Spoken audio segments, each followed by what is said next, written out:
Esto es Contratiempo Radio.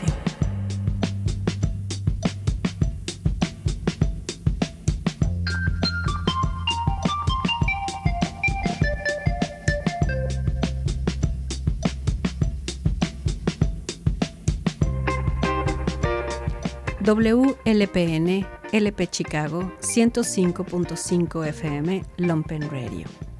Bienvenidos a este programa de Contratiempo Radio. Mi nombre es Esmeralda Guerrero y hoy tenemos una conversación con Carlos Salazar Lermont. Hola, Carlos. Hola, Esmeralda, gracias por la invitación.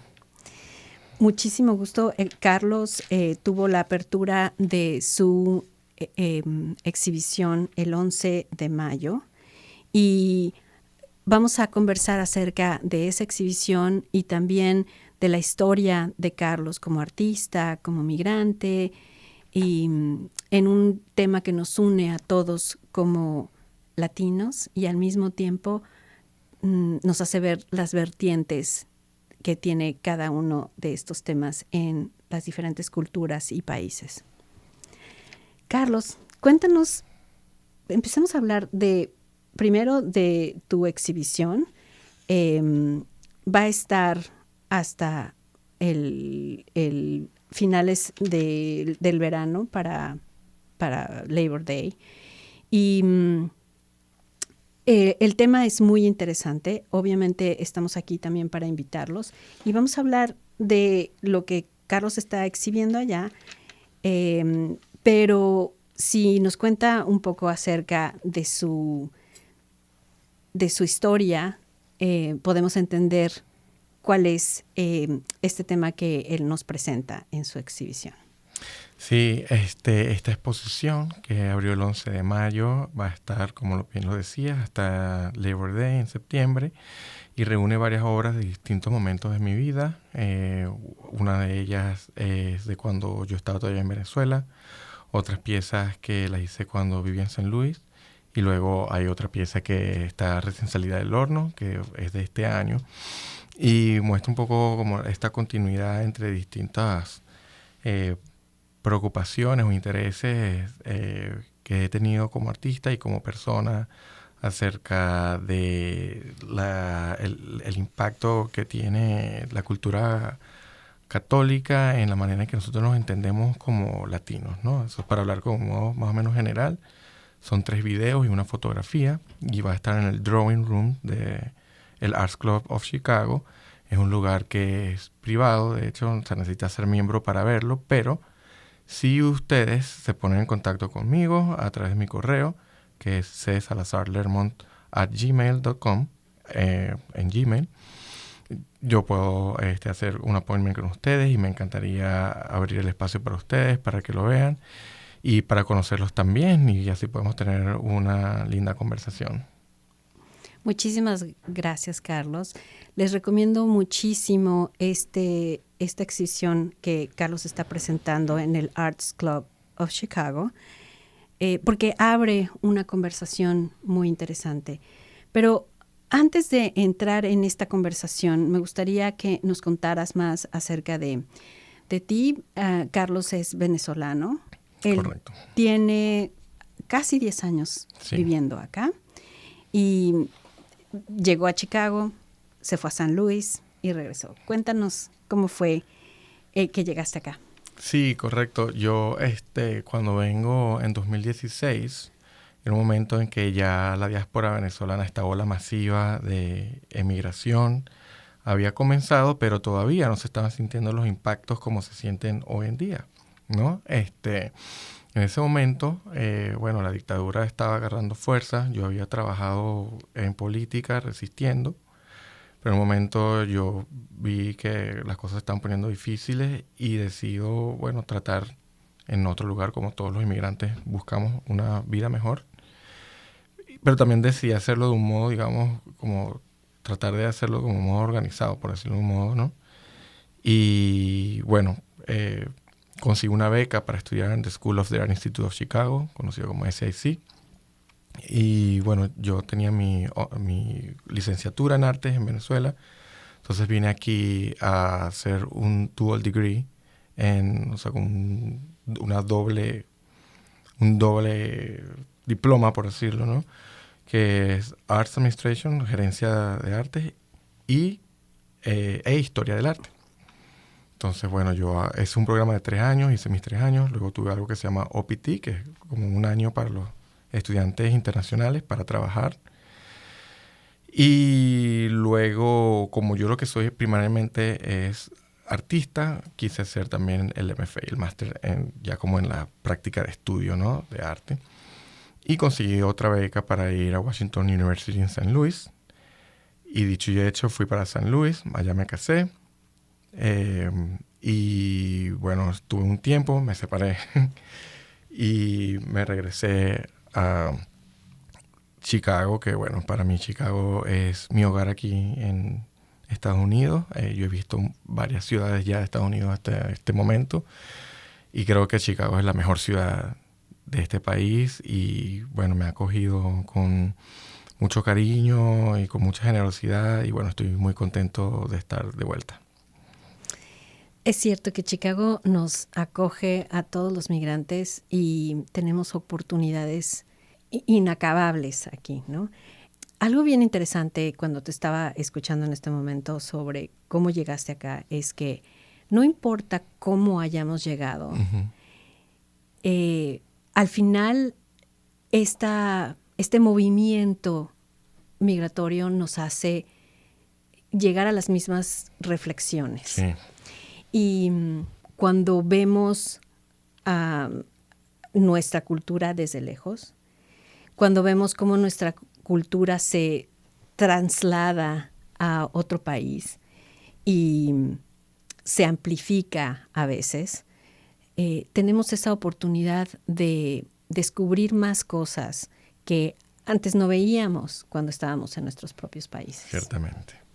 Y entonces te preguntaba antes de entrar al aire, ¿cuáles son esas cosas que tú descubriste sobre tu pueblo venezolano ya estando aquí? Sí, esa es una buena pregunta. Y bueno, comentando primero también sobre lo que tú decías acerca de cómo llegamos, ¿no?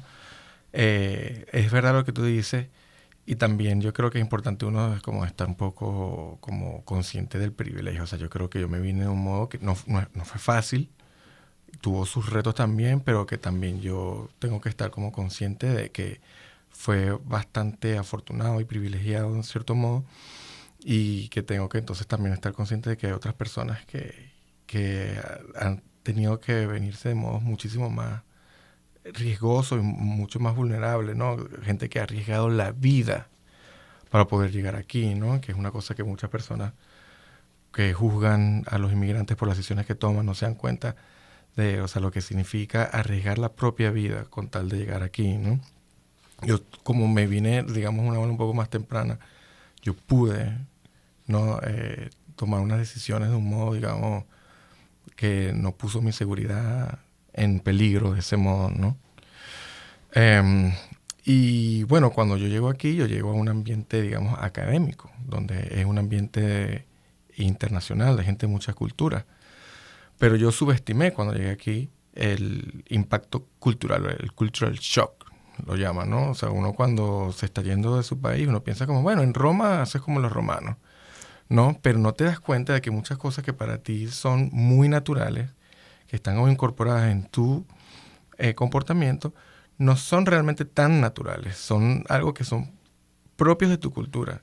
Y no hablo ya ni siquiera del aspecto latinoamericano, que tenemos muchas cosas en común, sino del aspecto específico venezolano, que se distingue del colombiano, del peruano, del mexicano, del argentino, y que no estás realmente consciente de eso hasta que llegas a este otro ambiente y empiezas a ser tú y te das cuenta de que hay unas cosas que de repente son incomprendidas, ¿no? Entonces, eso tiene un impacto porque no te das cuenta ni siquiera tú mismo de que en realidad esos comportamientos son venezolanos. Entonces te empiezas a preguntar cosas, cónchale, hay algo como malo en mí, o sea, que está mal, que estoy haciendo mal. Me pasó cuando regresé a Venezuela en 2019 a visitar a mi familia, que empiezo a ver todas estas cosas que yo me estaba cuestionando, que yo ponía en duda, que toda la gente que me rodeaba hacía. O sea, nosotros, por ejemplo, los venezolanos hablamos durísimo. O sea, nosotros hablamos con un volumen, porque somos caribeños, igual como, por ejemplo, los dominicanos hablan durísimo, ¿no? Loud. Y hablamos muy cerca, ¿no? Un montón de cosas. Y yo como que, ok. No es que yo esté loco. No, es que yo soy muy venezolano. Y eso, bueno, me ayudó a comprender muchas cosas y a trabajar un poco más como en adaptarme. Entonces ahí hay como un reto de cómo yo me adapto sin perder mi esencia, ¿no? Que suena genérico. No, como adaptarse sin perder la esencia. Pero cuando estás viviendo esa experiencia, ahí es cuando tú logras entender como que, bueno, como lo que eso realmente significa, que o sea, es incomunicable, tienes que vivirlo para entenderlo. Completamente. Yo siempre recalco que nosotros como migrantes tenemos el don de poder vivir en dos culturas y entonces es como si tuviéramos otro par de ojos y otro par de y otro corazón, sí. Porque entonces sentimos doble y vemos doble, ¿no? Que la gente que no ha migrado de su país no lo puede comprender. Y pueden inclusive subestimarlo, y no lo digo como un juicio, sino todo lo contrario, como algo que yo hice. Yo subestimé el impacto cultural. Y en mi caso, además, yo tuve doble, porque cuando yo fui de Chicago a San Luis, tuve otro impacto cultural, porque la cultura de San Luis es distinta a la de Chicago. No es un lugar tan internacional como lo es esta ciudad. Y inclusive la gente liberal se comporta de un modo un poco más conservador que en Chicago, ¿no? Entonces es como, wow, ¿no? Afortunadamente, bueno, yo tenía la experiencia de Chicago y como que pude procesarlo de un modo distinto, ¿no? Pero es una realidad. Sí, claro. Es que al final nos enriquecen como ser humano, ¿no? Ciertamente. Porque sí. en mi experiencia es descubrir lo que es ser mexicano, estando en Estados Unidos, me hizo revalorar una serie de cosas, ¿no? Tus prioridades y lo que realmente se aprecia de ser mexicano se maximizan, ¿no? Sí. Y sin embargo también empiezas a sentir que también es tu hogar, ¿no? Exactamente. Sí, no, ya a este punto, por ejemplo, yo siento que Chicago es mi hogar y Caracas es mi hogar de otro modo, ¿no? Bueno, tengo tiempo que no he ido. Ojalá pueda regresar pronto, ¿no? Pero se siente ya como una cosa como de una historia, ¿no? Pero no necesariamente mi presente o del futuro. No, sí. Mucha gente me pregunta, ¿piensas regresar? O algo así. Como, no, mi vida está aquí. Yo tengo amigos allá, y tengo familia allá, pero mis proyectos, mi comunidad, mi práctica, mis planes, o sea, toda esa cosa está aquí. Y bueno, yo cada día conozco mejor a la ciudad, ¿sabes? Entonces ya todo se está como dirigiendo hacia ese desarrollo aquí en esta ciudad, ¿no? Y que considero mi hogar ahora.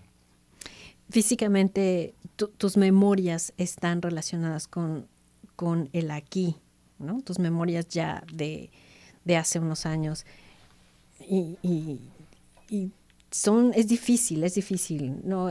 Regresar. Y sabemos de mucha gente que se regresa y romantiza ese regreso y luego se regresa de vuelta, sí. porque sí, no es fácil.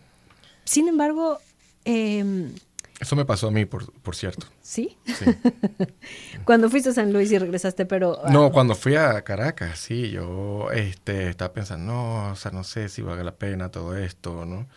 Pero cuando regresé, las cosas que me hicieron decir por quedarme aquí, cuando regresé a Venezuela, que ya las estaba como olvidando todo eso, las sentí, pero con más fuerza aún.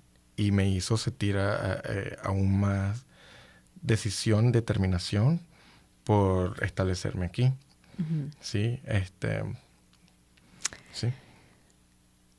Y aunque Chicago tiene toda esta diversidad que nos permite sentirnos acogidos, también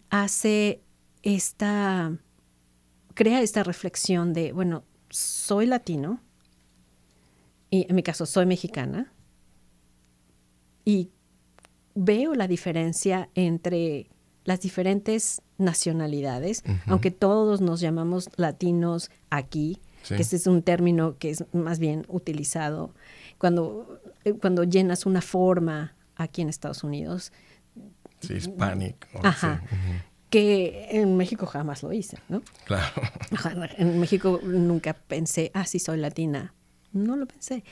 Y algo que comentábamos, que me gustaría que lo volviéramos a retomar aquí, es que sí soy latino, pero al mismo tiempo somos muy diferentes, ¿no? Sí. Nos une la lengua, nos une la religión, pero de ahí se van haciendo diferentes vertientes que son muy características de cada uno de nosotros. Sí, y que yo creo que son importantes reconocerlas, ¿no? Porque, o sea, no creo que reconocer esa diferencia nos separe. Yo creo que todo lo contrario, nos une más, porque es reconocer la diversidad y también yo creo que nos da esto que llaman como cultural competence, como competencia cultural, ¿no? O sea, no competencia en el sentido de competir, sino de la habilidad, ¿no? De uno poder comunicarse más efectivamente con las personas que tienen otra cultura, ¿no? Y yo creo que también, o sea, como nosotros como que estamos en una lucha o sea, por defender los derechos de nuestra comunidad, ¿no?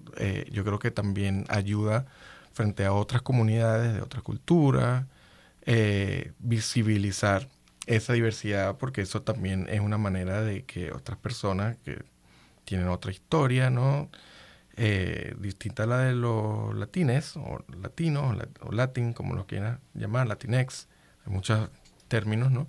Que estas personas que no pertenecen a esta comunidad nos vean con la riqueza que hay, ¿no? Y entonces puedan conocernos más a fondo. Y yo creo que eso al final enamora, ¿no? O sea, eso atrae, eso seduce, fascina, ¿no? Entonces, sí.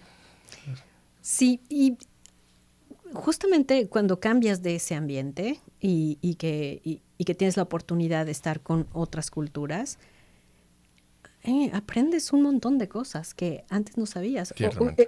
Que tiene que ver con lo que estabas diciendo. No sabía qué tan venezolano era, ¿no? Exacto. No sabía que hablar de esta manera era muy venezolano, ¿no? Exactamente. Yo les voy a contar que yo pensé que toda Latinoamérica comía fruta con tajín, con chilito. Hasta que alguien me dijo, no, solamente los mexicanos hacen eso, ¿no? Cierto, sí, es así. Y aunque nos une la lengua, la parte de la cultura, también la historia de cada país ha sido distinta, y eso nos ha llevado a concepciones distintas sobre ciertas realidades, ¿no? Claro. Como la esclavitud, como el racismo, que antes no estaba tan presente en nuestro vocabulario cuando estábamos en nuestros países, porque claro, es lo que se vive a diario y muchas veces no se cuestiona. Sí, yo creo que en Venezuela, por ejemplo, es uno de los lugares donde se subestima más el impacto del racismo en la vida diaria, ¿no? En parte creo que porque no compartimos la historia del racismo institucionalizado de Estados Unidos. O sea, no es que no haya racismo institucionalizado, es que es distinta, ¿no? O sea, por ejemplo, en Venezuela el voto universal nace con la democracia, ¿no? Como en los años 40. Entonces, o sea, podía votar la gente de cualquier raza y género. Aquí eso fue como una lucha mucho más complicada. Entonces, por eso muchas personas creen que no hay racismo en Venezuela, ¿no? Pero no porque haya habido ese beneficio significa que no haya otros modos de violencia sistemática, estructural hacia personas de ciertos rasgos raciales, ¿no? O de clase que se interseccionan, ¿no? Entonces, por eso a veces creo que el venezolano subestima el impacto del racismo, y también creo que hay algo como de negación de no querer ver al monstruo a la cara, ¿no? Ujú. Es como, no quiero tener que luchar contra esto, no quiero tener que enfrentarlo, ¿sabes? Ahí yo creo que un poquito de flojera, ¿no? De como que Sí. de no asumir la responsabilidad de que tenemos que trabajar en eso todos, ¿no? Pero luego cuando empiezas a aprender un poco más de eso, te das cuenta como, oh, no, ya, espérate un momento. Aquí, cuando yo era joven, pasaban estas cosas. O sea, yo, por ejemplo, bueno, y esto es otra cosa también, que es que Venezuela, por ejemplo, digamos, el fenotipo venezolano es muy mixto. O sea, es como 33% afrodescendiente, 33% indígena, 33% blanco, ¿no? Yo soy así. Eh, y a veces como que si tú ves, por ejemplo, mi mamá era negra con un afro, ¿no? Y mi papá es como white passing, se ve blanco. Y yo tengo los ojos verdes y creen que viene del lado de mi papá, pero sucede que no, que viene del lado de mi mamá, porque mi abuela era una negra inmigrante trinitaria que tenía los ojos verdes, ¿no? Entonces, o sea, quiero decir que por el nivel de mestizaje, es como un poco más, digamos, complejo, ¿no? Entonces, por eso también a veces la gente piensa que no existe esta discriminación o que no es tan fuerte, ¿no?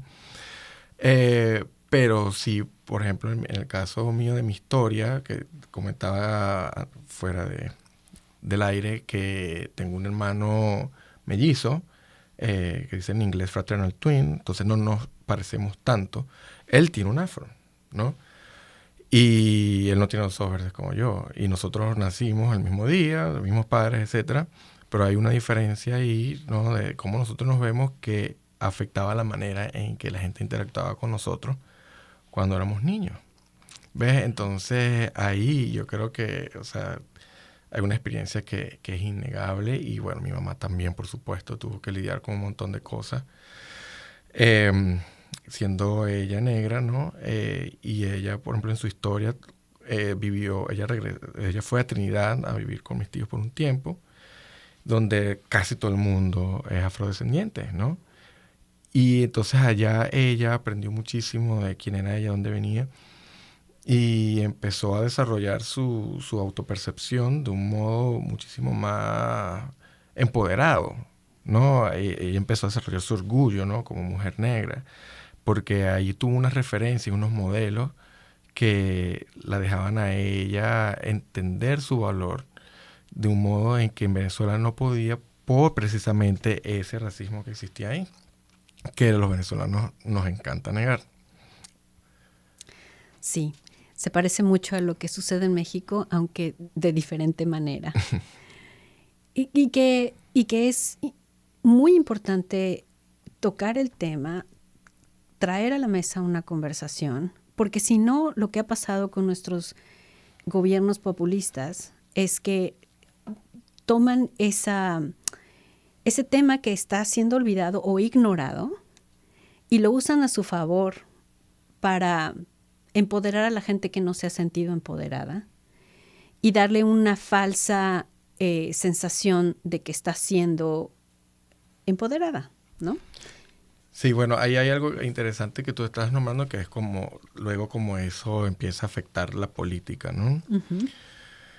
Y yo creo que una de las cosas que a veces pasa todavía es que la manera ok, reconocemos, eso es como el primer paso, ¿no? Como tener conciencia de la existencia del racismo, ¿no?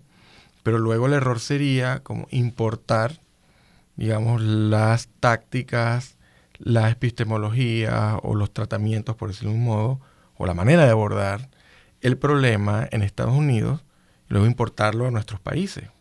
Porque si bien existe el racismo, es existe de otra manera, ¿no? Uh-huh. Entonces ahí es donde es importante, ¿no? Porque entonces si tratamos de importar el modelo de lucha que no está adaptado a nuestra realidad, sencillamente va a fracasar, ¿no? Entonces yo creo que, pasa mucho que, por ejemplo, venimos estudiantes de Latinoamérica, las universidades americanas, leemos estos autores, todas estas cosas, y luego regresamos a nuestros países trayendo esta teoría, esta forma de pensar, que son muy importantes, pero que quizás están desconectadas de cómo nosotros somos. Entonces es importante, yo creo, como venir como, digamos, con una mente fresca, como un clean slate, ¿no? Como se dice en inglés, como limpiar el caché de memoria y luego empezar a realmente ver, bueno, ¿cómo sucede esta cosa aquí? ¿Qué pasa si nosotros desarrollamos nuestras propias teorías, nuestros propios marcos epistemológicos para entender esta situación y crear nuestras propias estrategias, sin que sean estos, digamos, modelos que se encuentran en los centros hegemónicos, o sea, como donde están los centros de poder, ¿no? O sea, Estados Unidos, ¿no? O sea, que no sea eso lo que defina nuestra propia visión de nosotros mismos. Uh-huh. Que entonces ahí viene la paradoja, ¿no? Que nosotros tratando de generar nuestra propia visión, nosotros vengamos a Estados Unidos, aprendamos esa visión aquí, y luego vayamos a Latinoamérica y entonces tratamos de definir Latinoamérica desde la visión que aprendimos en un país sajón, ¿no? Entonces, sí. Ahí yo creo que esa conciencia es importante si de verdad queremos vencer al monstruo. Sí, sí, sí. Y es un trabajo de reflexión que solamente el pueblo puede hacer y puede traer estas propuestas, porque, como tú lo dices, tienen que estar hechas a lo que se vive en cada uno de estos países, porque estoy escuchando cómo es en Venezuela y obviamente no es como es en México, ¿no? Nuestros pueblos indígenas siguen siendo una y otra vez agredidos y tratando de minimizar y ahora, pero al mismo tiempo esto ha traído con los medios, con las redes sociales, una visibilidad que es importante, ¿no? Que qué bien que existe, que es como decir, bueno, si tenemos un problema, lo estamos empezando a resolver, ¿no? Aunque a veces se siente que está estancado, pero al menos ya está consciente, ¿no? Claro. Y eso es, bueno, es un paso. Eso es una ganancia enorme, ¿no? Sí. Muchas gracias por estar con nosotros. Vamos a una breve pausa y regresamos a nuestra conversación con Carlos Salazar Lermont.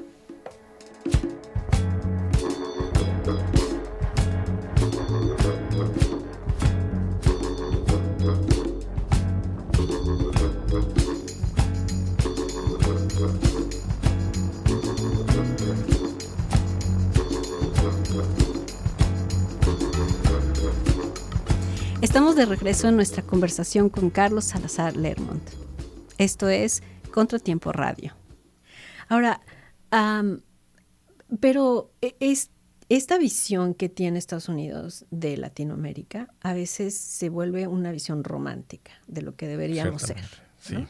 De todos nuestros ritos, de toda nuestra cultura y bueno, sí, pero no, ¿no? Sí. Hay que entenderlo y hay que también decirle a la gente qué es lo que está sucediendo cuando ve ciertos rituales, ciertas cosas. Sí, eso yo creo que es muy importante, ¿no? Hablando, por ejemplo, cuando hablaba de como la manera como la genética venezolana es, ¿no? Es distinta definitivamente, por ejemplo, de la de Perú, ¿no? Que es un país donde era el centro de un imperio, ¿no? Entonces la población de indígenas, ¿no? Era muchísimo más abundante que la población arahuaca de Venezuela, ¿no? Entonces eso se siente todavía siglos después, y lo mismo que en México, pero también, por ejemplo, la presencia afro en Perú, ¿no? Y la manera en que eso ha impactado en la cultura peruana es distinta de la de México, y es distinta a la de Venezuela también, pero es más cercana a la de Venezuela, ¿no? Como la manera en que se expresa la música afroperuana y luego la música afrovenezolana, ¿no? Entonces, por ejemplo, en uno de los videos que está en The Arts Club, hay música afro-venezolana, ¿no? De un modo un poco, digamos, como más abstracto, ¿no? Pero hay como unos samples de música afro-venezolana que se usan en rituales católicos, ¿no? Para expresar un poco esa manera como de cómo esta diversidad del origen identitario transforma las creencias. En este caso, por ejemplo, el catolicismo no es que llega y le instala un software, ¿no? Entonces hacen el catolicismo como lo hacían los españoles, sino que es como una nueva versión de algo, ¿no? Que al mismo tiempo expresa una nueva identidad y una nueva manera de ser. Entonces, o sea, eso es como algo que, bueno, que yo creo que es muy, muy endémico de Venezuela, pero que probablemente se puedan conseguir cosas muy similares en otros países de Latinoamérica. Sí, porque bueno, los países que fueron conquistados por España, obviamente tienen una gran influencia católica. Sin embargo, Brasil es distinto a Latinoamérica. Bueno, comenzando por el idioma, sí. Pero inclusive su concepción misma, su identidad étnica es distinta a cómo nos vemos los mexicanos, ¿no? Sí, pero más similar a cómo nos vemos los venezolanos. Exacto. Y bueno, esto no tomando en cuenta que Brasil como México, que son países muy grandes, el norte es completamente distinto al sur. ¿No? A la gente, la comida, la manera de hablar. Sin embargo, bueno, en todo esto hay cosas que nos unen y hay cosas que nos hacen distintos, que al mismo tiempo terminamos entendiendo que es parte de ser un ser humano, ¿no? Exactamente, sí. Y justamente este es el tema que me parece que tu arte tiene, ¿no? Es un tema que pone en la mesa una conversación que no necesariamente intenta tener una respuesta. Simplemente es, bueno, estas imágenes seguramente se entenderán y habrá una referencia porque nuestros países latinoamericanos crecemos católicos, casi la mayoría de la gente. La verdad es que no tengo las cantidades, el porcentaje, pero de una u otra manera, todos, aunque hayan crecido con otra religión, ven continuamente todas estas imágenes. Y los edificios también, y ¿sabes? La como arquitectura. La arquitectura, como el urban planning, por decirlo de un modo, como la manera en que está construida la ciudad, ¿no? Todas estas cosas, ¿no?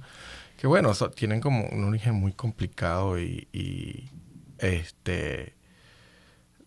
súper complicado, ¿no? Pero que de un modo u otro, por ejemplo, o sea, yo creo que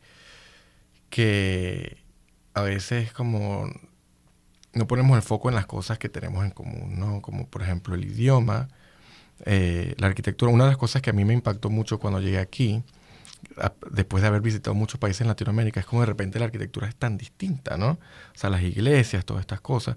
Cuando yendo a otros lugares como en Perú, México, República Dominicana, Colombia, todos estos países, consigues estos edificios que es que, mira, igual que en Caracas, mira, igual que en Maracaibo, ¿no? Entonces ahí hay como un sentido de identidad compartida, que yo creo que a veces desde la visión estadounidense ¿cómo se dice? Como se pone de lado, ¿no?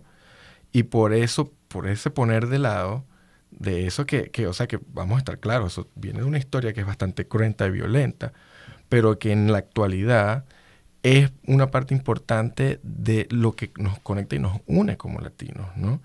Entonces eso yo creo que si nosotros no entendemos eso primero, y no necesariamente como para decir, ay, qué bueno es esta religión, no, porque eso no es el punto, ¿no? El punto es entender cómo esas estructuras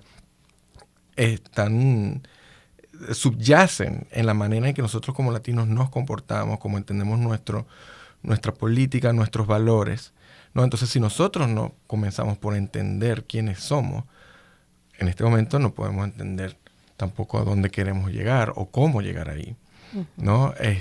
Y bueno, para darte como un ejemplo, ¿no? Más temprano, como que no te hablé de esto, pero esto es una anécdota que para mí es interesante, que estaba en una fiesta, ¿no? Con una amiga americana y empieza a tocar una música con un violín. Y yo escucho y digo, esa persona, ese músico tiene que ser venezolano porque está tocando El Pajarillo, que es música venezolana. Entonces me acerco al artista y le digo, mira, tú eres venezolana, ¿no? Porque estás tocando El Pajarillo. Y ella me dice como que, no, por enésima vez, soy mexicana y estoy tocando El Cascabel, ¿no? Entonces como que, ok, porque ¿qué pasó? Que a ella le habían llegado muchos venezolanos. Cada vez que tocaba El Cascabel le decía, ¿tú eres venezolana? Entonces, bueno, eso para mí fue como muy curioso, ¿no? Y regreso a mi mesa con mi amiga americana y le cuento, ¿no? Mira que me pasó esto, ¿no? Y ella me dice, claro, por las conexiones indígenas. Y yo como que, no, ya va, espera un momento, ¿no? Los indígenas mexicanos son muy distintos de los venezolanos. O sea, la historia es totalmente separada. La razón por la cual el cascabel y el pajarillo se parecen es porque tienen una genealogía hispánica, ¿no? Entonces, ahí es como uno empieza a entender cómo se forja la cultura a través del proceso de colonización, ¿no?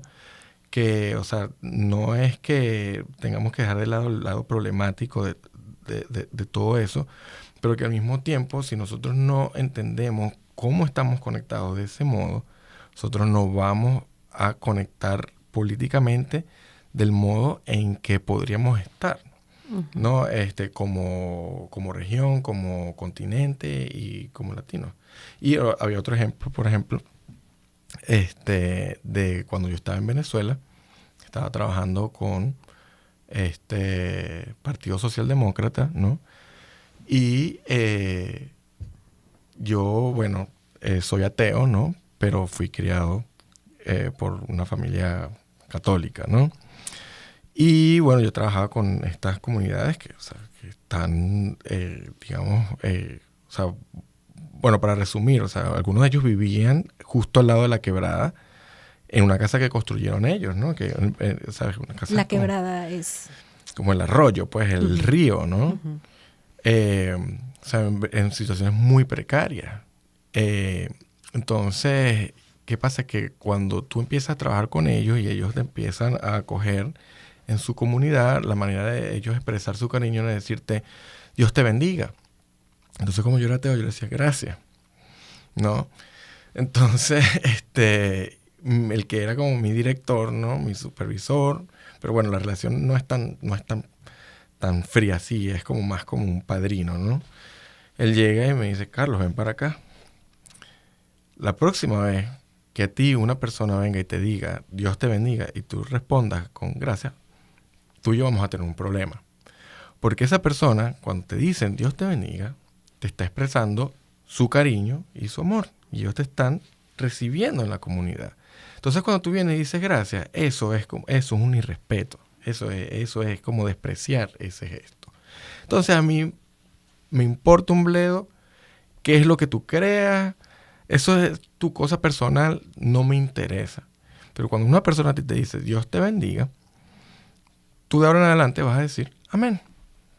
Y se acabó el asunto. Entonces ahí yo tuve que reflexionar porque, ¿qué pasa? Que estas personas, o sea, yo tuve que entender que cuando yo estoy trabajando con la comunidad, yo estoy trabajando con grupos, yo tengo que tener conciencia de dónde vengo yo. Yo soy de un universitario, tal, estas cosas. Pero las personas que están en esta comunidad, ellos tienen otra realidad. Y yo, si quiero trabajar con ellos, tengo que comprender la realidad de ellos y tengo que comprender sus valores y darle la bienvenida a esos valores. ¿Ves? Entonces, en ese sentido, el amén deja de significar la parte específica de la religión, de amén significa que así sea o algo así, y aquí este amén significa es yo también te quiero, ¿no? Que es como si, por ejemplo, tu abuela viene y te digo, Dios te bendiga, Dios mío, te vas a poner a discutir con tu abuela, no, o sea, no, abuela, ¿qué tal? No. Entonces, entonces más o menos yo creo que este ejemplo explica un poco, más o menos como la posición que yo tengo respecto a cómo esta cultura está, o sea, la religión está subyacente en todos nuestros modelos y que nosotros tenemos que concientizarlo para poder avanzar como sociedad, ¿no? Y a veces, por ejemplo, la obra que yo hago con estos elementos es muy crítica, pero en otros momentos, por ejemplo, sobre todo cuando yo estoy trabajando con miembros de la comunidad venezolana, que lo hago a veces con non-for-profits, como la Illinois Venezuelan Alliance o la Asociación de Venezolanos en Missouri. Cuando yo hago esos trabajos con la comunidad, la manera en que yo abordo esto es distinto, porque tiene que ser respetuosa de la creencia predominante de la comunidad con la que yo estoy trabajando. Y uso como estos símbolos, estos elementos que yo entiendo que para ellos van a significar algo o van a ser interpretados de un modo que habla de esperanza, habla de fe, habla de unidad, de comunidad, y para mí habla de repente de lo mismo, pero de un modo más secular, si se quiere, o sencillamente un modo distinto, un modo más personal. Más reflectivo también. Más reflectivo, más analítico, ¿no? Pero que al final el objetivo es unirnos, hacer puentes, ¿no? Y generar ese sentido de pertenencia. A mí me encanta el tema. Me encanta el tema específicamente por esta cuestión de la unidad, porque creo que ya pasamos muchas décadas buscando las diferencias y hablando de las diferencias, y es hora de que nos enfoquemos en lo que tenemos como ser humanos y que queremos crear para una futura sociedad. Entonces, esta reflexión de, bueno, estas imágenes están ahí, tú las presentas, que además son hermosas, por favor vayan a ver la exhibición. Abren esta conversación que decía yo, que no necesariamente trae una respuesta, pero que sí te motiva a preguntarte de otra manera, ¿no? Sí, porque, sabes, yo creo que el arte tiene un potencial que no tienen otras áreas del obrar humano, que es que en el arte lo contradictorio o lo opuesto puede existir, ¿no? O sea, cuando tú estás haciendo filosofía, por ejemplo, tiene que haber una lógica. Y si esa lógica se contradice, es una falacia, ¿no? Y en la ciencia, o sea, mira, 1 más 1 es 2, ¿no? O sea, eso tiene que ser así. Pero en el arte, tú puedes ser un 1 y un 0 al mismo tiempo, o puedes ser un 1 y un -1, o puedes ser un 2 y un 3, porque desafía la razón. Y sucede que la mente humana, sí, hay cosas que sigue la lógica, que son racional, pero hay muchas cosas del modo que nosotros somos de ser, latinos o no latinos, o sea, eso es parte de la humanidad, ¿no? Que desafían la razón. Y el arte, entonces, yo creo que el arte más potente es el que se mueve en ese lugar en el que es como que yo no te estoy dando una conclusión o una clase o una lección, no, sino que te estoy dando algo con el que tú puedes conectar con esa parte de tu conciencia y de tu ser que no necesariamente lo entiendes, pero lo sientes, ¿no? Y que tiene sentido. No sabes cuál es el sentido que tiene. Es como la poesía, ¿no? El poema. O sea, no necesariamente tiene un sentido específico, pero que tú puedes conectar con eso. Y para mí eso es muy importante porque es una manera en que la gente le da más sentido a su vida. O sea, nosotros tenemos esa necesidad de la cultura y el arte para eso, para dar sentido a lo que hacemos. Y si ya le encontramos sentido, bueno, para darle aún más sentidos, ¿no? De un modo que enriquezca nuestra vida. Uh-huh.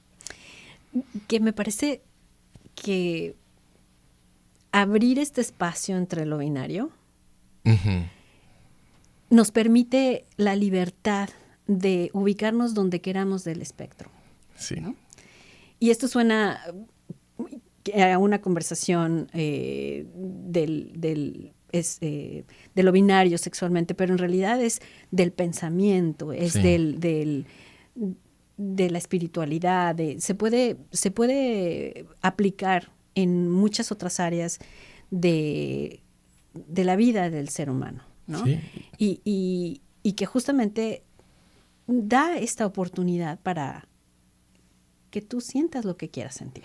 Yo siempre he dicho que una de los propósitos del arte es explicar lo que no tiene explicación. Y no necesariamente con palabras, ¿no? Uh-huh. Es simplemente un idioma que puede ser universal y que además que lo entienda quien quiera entenderlo. Exactamente, sí, yo estoy de acuerdo contigo. O sea, creo que nosotros vivimos una realidad donde el poder quiere establecernos una polaridad, ¿no? Izquierda, derecha, norte, sur, blanco, negro, luz, sombra. Y sucede que la realidad es mucho más complejo que eso, ¿no? Y es un espectro con muchos colores y muchos grises. Y no va de este lado para el otro, sino que va para arriba, para abajo, para el frente, para atrás. O sea, es como, es una cosa que es muy rica y se mueve. Y yo creo que ese reconocimiento de esa riqueza es algo que puede ayudar a crear acercamientos y entendimientos, ¿no? Y una sociedad mucho más acogedora, una sociedad mucho más solidaria, ¿no? Porque ahí nos damos cuenta como que, oye, pero esta persona que yo pensaba que era así, sucede que tiene toda esta multidimensionalidad de que a lo mejor puedo estar en desacuerdo con esto, pero puedo conectar con esta otra parte, ¿no? Y bueno, o sea, mi esperanza es que mi obra, de un modo, bueno, pueda producir ese efecto, ¿no? De conectar con la gente de modos que eran insospechados, ¿no? Uh-huh. Sí. Porque la espiritualidad, bueno, en este caso la religión, y más específico católica, está embebida en cada uno de los actos que tenemos como latinoamericanos. Es así. Lo veamos o no, lo reconozcamos o no, es así, ¿no? Incluso en nuestros horarios, lo que desayunamos, la manera en que tomamos el sábado, el domingo, una serie de cosas en nuestro día a día que están influidos. Sí, y sabes, alguna cosa que para mí es como importante, que hay como una cultura del, como de la pobreza, del martirio, la autohumillación, todas esas cosas. Y digo, bueno, pero nosotros como latinoamericanos, ¿cómo vamos a alcanzar esa prosperidad que queremos si nosotros mismos tenemos esta cultura de que para poder trascender tienes que sufrir? Del sacrificio. ¿No? Del sacrificio, del autosacrificio, del dolor, todas esas cosas. Entonces, ahí, yo siento a veces que mi obra quisiera que fuera como una especie como de terapia colectiva, ¿no? Porque, o sea, sin yo ser terapista y con mucho respeto, no de la verdadera terapia, ¿no? Pero bueno, yo como alguien que ha hecho terapia por mucho tiempo en su vida, o sea, creo que a veces esta terapia consiste como en estudiar tu pasado para ver cómo tus comportamientos han sido modelados por esa experiencia, pero entendiendo también que no la puedes cambiar, ¿no? Pero lo que sí puedes hacer es entenderla. Y que tampoco la puedes desechar, porque eres tú eres esas experiencias, tú eres esa upbringing, ¿no? Esa crianza. Pero entonces, cuando tú la entiendes, deja de ser algo que te domina y es algo que puedes celebrar, ¿no? Y que puedes usar a tu favor y al favor de tus semejantes, ¿no? Para ser más felices. Entonces yo quisiera a veces que mi obra sea eso, como una especie como de terapia en la que nosotros podemos vernos reflejados ahí, ver nuestra historia reflejada y que no nos controle, sino que sea algo que más bien que nosotros podamos usar a voluntad y conscientemente. Sí. Sí, ahora está muy de moda el tema de la decolonización. Uh-huh. Y es entender que, bueno, ya sucedió, está ahí, hay muchas cosas que sucedieron que ojalá no hubieran sucedido, pero están. Ahora, ¿qué vamos a retomar de eso y hacia dónde vamos ahora? Exactamente. ¿Qué es lo que vamos a crear con todas estas experiencias y con esta historia de cada una de estas culturas y hacia dónde vamos creando una sociedad mejor en el mundo, ¿no? Sí. En círculos concéntricos siempre pienso, en tú como ser humano, con tu familia, con tu comunidad, en tu país y luego como ser humano del mundo. Exactamente, sí. Yo creo que, bueno, una de las cosas es primero como lo que decía más temprano, como que, ¿qué pasaría si nosotros fuéramos, por ejemplo, a Venezuela y de repente empezamos a ver cómo sucede el racismo, ¿no? Desde cero otra vez, ¿no? Como, ¿cómo nosotros entenderíamos esto de un modo que es de aquí, ¿no? Y comenzar ahí un poco desde ahí. A ver qué pasa, a ver qué pasa, ¿no? Entre otras cosas, ¿no? O sea, como cómo nosotros podemos, o sea, ¿qué pasa si nosotros, por ejemplo, dejamos de valorar la pobreza como algo que es lo que te va a llevar al cielo, ¿no? O sea, primero pasa un camello por una aguja que un rico, ¿no? Entonces, claro, o sea, nosotros no es algo tan sencillo así. O sea, sabemos ahorita, por ejemplo, vivimos la época de los billonarios, ¿no? De los multimillonarios, que es una cosa que jamás en la vida había existido. O sea, jamás en la historia de la humanidad había existido ese nivel de riqueza, ¿no? De disparidad. De disparidad, ¿no? Pero al mismo tiempo es como, bueno, pero no porque exista eso quiere decir que la riqueza en sí es más, sino como cuál es el tipo de riqueza que yo quisiera y podría alcanzar o podríamos alcanzar como comunidades, cómo creamos esa riqueza, ¿no? Entonces, bueno, hay una parte que, bueno, puede haber algún tipo de ayuda estatal, pero que hay otro tipo de riqueza que surge es de la iniciativa de las comunidades. Y, o sea, ¿cuántos, por ejemplo, latinos no están aquí en Chicago haciendo de Chicago la ciudad próspera que es, pero que todavía falta muchísimo para ser la ciudad que nosotros de verdad soñamos, ¿no? O sea, gente que viene y empieza su negocio, ¿no? Y entonces ahí hay como un modelo y un modo de ser latino que yo creo que a veces desde la academia o desde los círculos como privilegiados a veces no comprendemos porque, bueno, nosotros como académicos nos gusta sentarnos a escribir cosas, claro, ¿no? Y leer y toda esa broma. Y que haga sentido y que tenga lógica. Exacto, pero sucede que llega esta gente, no, con un montón de energía y bien, montan su negocio y empiezan sin pensarlo tanto. Y bueno, tú quieres que te arregle tu jardín, entonces te empieza a arreglar tu jardín, ¿no? Y así van. Y al final a veces hasta son mucho más prósperos que uno que se supone que está educado, que fue a la universidad y todas esas cosas. Y esa gente tiene un montón de cosas que enseñarnos a nosotros de cómo hacer riqueza. Sí, sí. ¿Ves? Entonces ahí es donde yo digo, como donde las epistemologías católicas, pero es que las universidades es donde se generan. Claro. Las universidades nacen en los monasterios y en los conventos y esas cosas, ¿no? Entonces, yo creo que ahí y muchas de estas voces educadas son las que escriben libros y todo, ¿no? Y eran los monjes los que tenían acceso a toda esta literatura y demás, pero siempre se filtra la educación católica o la religión en general. Bueno, este tema nos podría dar para un montón de horas. Sí. Tenemos que ir cerrando. Yo quiero invitarlos otra vez a que vayan a ver la exhibición de Carlos Salazar en el Arts Club of Chicago, que está en St. Clair y Ohio. Esta exhibición es tienen que reservar su lugar. Carlos nos dio su correo electrónico. Sí, lo voy a repetir. Es C como en casa, Salazar Lermont, termina en T, @gmail.com. Me escribes un correíto y nos ponemos de acuerdo para vernos ahí. Los fines de semana funciona mejor, o como en las mañanas temprano o en la noche.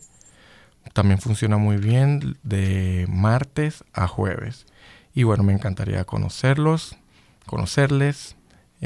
Por favor, escríbanme y también me pueden seguir en las redes sociales en @csalazarlermont, sea Instagram, sea Twitter. Síganme y así también pueden ver un poquito de las otras cosas que hago y así también yo puedo seguirlos a ustedes. Muchas gracias, Carlos. Antes de despedirnos, quiero que busquen nuestro último número, el número 157 de nuestra revista Contratiempo. También pueden ver los artículos y la publicación en nuestro sitio web, contratiempo.org. en Instagram, Contratiempo Chicago, y en Facebook, Contratiempo. Muchísimas gracias otra vez por estar con nosotros. Mi nombre es Esmeralda Guerrero y estuvimos conversando con Carlos Salazar Lermont.